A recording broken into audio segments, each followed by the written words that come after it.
Hello बच्चों। तो एक बार फिर से स्वागत है आपका हमारे चैनल पर। तो बच्चों, आज हिंदी व्याकरण से एक नया चैप्टर पढ़ेंगे, वाक्य का स्वरूप। बच्चों, ये बहुत ही आसान सा टॉपिक है, बस आपको अभ्यास करने की ज़रूरत है। तो अभ्यास हम करवा रहे हैं आपको। तो चलिए देखिए पहले वाक्य का अर्थ।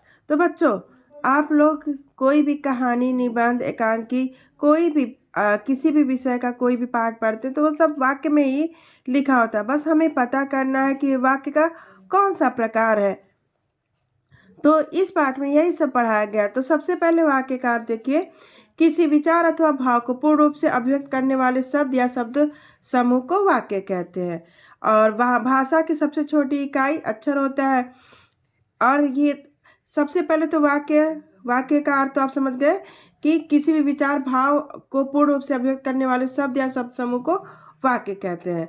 और भाषा की ये है, अलग से दिया है, भाषा की सबसे छोटी इकाई अक्षर होता है। तो यहाँ पे देखिए एक और बात भी लिखा गया, अक्षर से शब्दों का निर्माण होता है और शब्दों से वाक्य बनते हैं। वाक्य की पूर्णता के लिए किसी न किसी क्रिया का बोध होना आवश्यक है। तो ये सब रहा वाक्य। अब देखिए वाक्य की परिभाषा एक अलग से दे दिया गया है।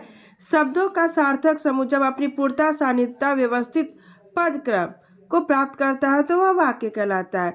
मनुष्य के विचारों को पूर्णता से प्रकट करने वाले पद समूह को वाक्य कहते हैं। अब देखिए वाक्य के तत्व। तो बच्चों, आप लोग बस ध्यान में रखिए, ये इतना सारा नहीं पूछेगा, बस पूछेगा कि वाक्य के तत्व कितने होते हैं। तो बस आपको याद रखना, वाक्य के 4 तत्व होते हैं। कौन कौन सा होता है ये भी याद रखना पड़ेगा। वाक्य के 4 तत्व होते हैं, कौन कौन सा?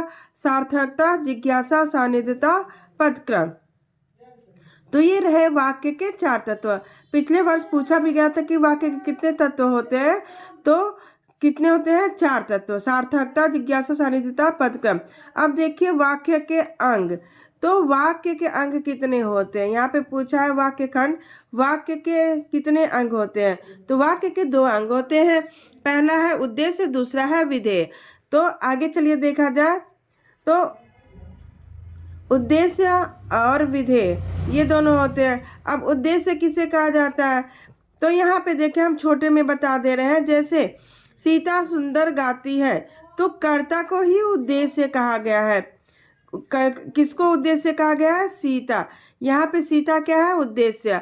और सीता जो भी कार्य कर रही है वो क्या है? उसका विधेय।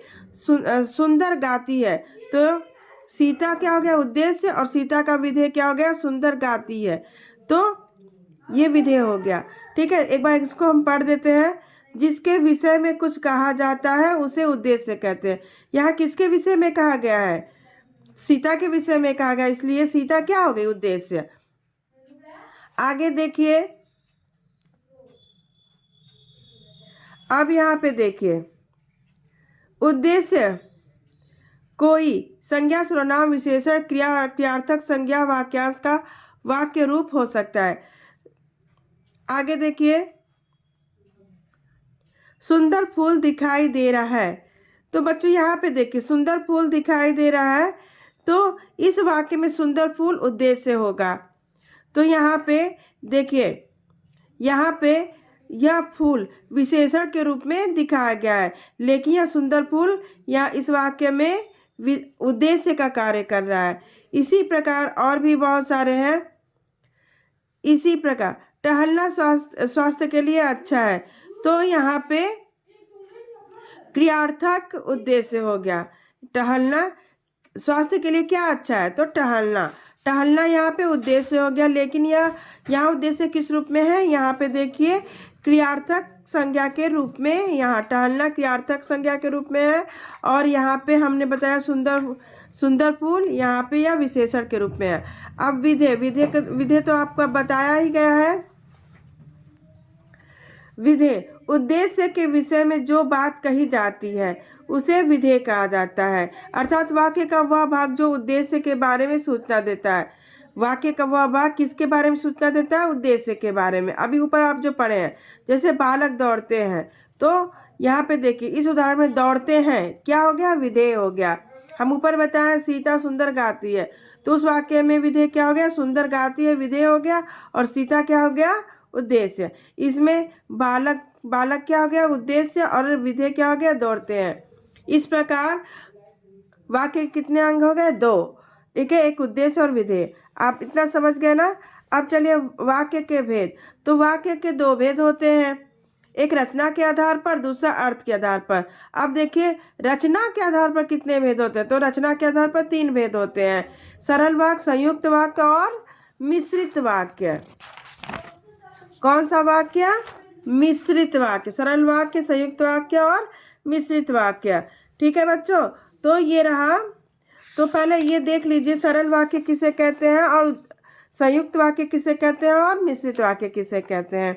तो यहाँ पे देखिए, यहाँ देखिए सरल वाक्य, जिस वाक्य में एक क्रिया होती है, एक कर्ता होता है, उसे सरल वाक्य, ये तो बहुत साधारण है, उसे हम सरल वाक्य या साधारण वाक्य कहते हैं। ये तो आप समझ गए। जैसे ऊपर सीता सुंदर गाती, उसमें एक उद्देश्य है और एक विधेय है।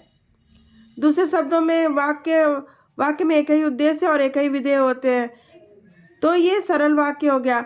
आगे देखिए संयुक्त वाक्य, जिस वाक्य में 2 या 2 से अधिक स्वतंत्र वाक्य होते हैं परंतु समुच्चय बोधक शब्दों जैसे और, तथा, एवं इत्यादि से जुड़े होते हैं, उसे संयुक्त वाक्य कहते हैं। दूसरे शब्दों में जिस वाक्य में साधारण अथवा मिश्र वाक्यों का मेल संयोजक अथवा अवयव द्वारा होता है, उसे संयुक्त वाक्य कहते हैं। जैसे सोहन गीता गा रहा है, सोहन गीत गा रहा है और सुधा खेल रही है।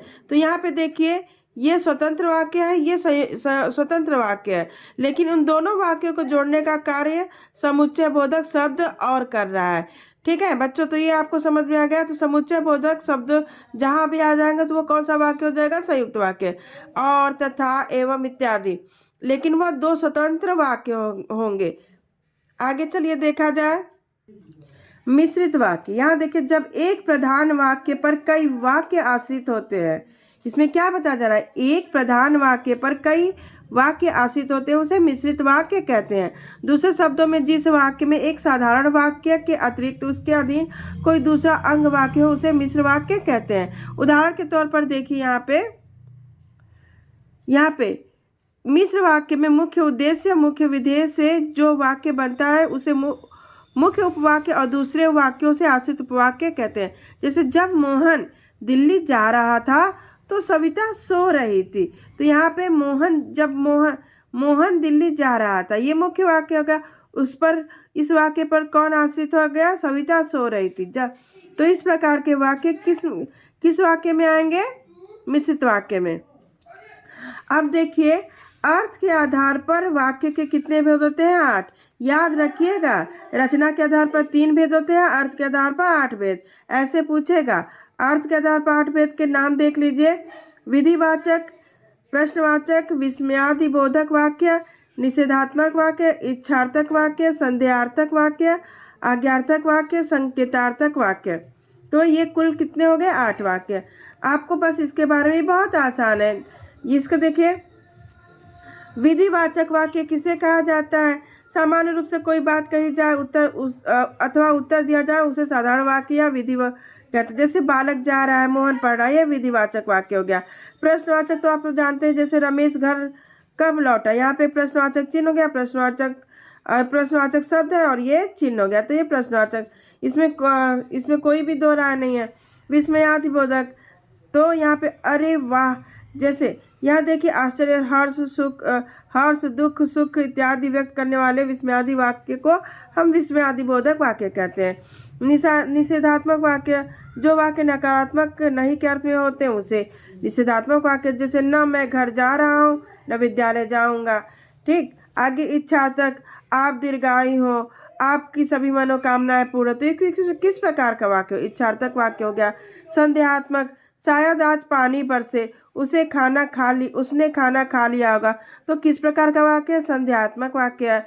आज्ञार्थक, तुम जाओ, आप घर जाइए, किस प्रकार का, आज्ञार्थक वाक्य। संकेतार्थक, यदि डॉक्टर समय से मिल जाएंगे तो वह ठीक हो जाएगा, पानी न बरसता तो धान सूख जाता। तो यह किस प्रकार का वाक्य है, संकेतार्थक। और यहाँ पे देखिए संदेहवाचक, इच्छार्थक, अरे यहाँ पे संदेहवाचक, शायद आज पानी बरसे, उसने खाना खा लिया होगा, ये संदेहवाचक है। लेकिन संकेतार्थ क्या होता है? यदि डॉक्टर समय से मिल जाएंगे तो वह ठीक हो जाएगा। पानी न बरसता तो धान सूख जाता। तो यहाँ यह किस प्रकार का हो गया? संकेतार्थक वाक्य हो गया। तो ये कुल 8 प्रकार के वाक्य हो गए। अब यहाँ पे देखिए वाक्य परिवर्तन दिया है। वाक्यों को सरल वाक्य से मिश्र वाक्य में कैसे बदले, विधिवाचक को हम प्रश्नवाचक में कैसे बदले। तो इन सब ये बहुत एक बार आप लोग अपनी किताब से पढ़ लीजिएगा और इस वाक्य स्वरूप का अभ्यास हम कल की वीडियो में बनाएंगे। यदि वीडियो अच्छी लगे तो लाइक कीजिए, शेयर कीजिए। धन्यवाद।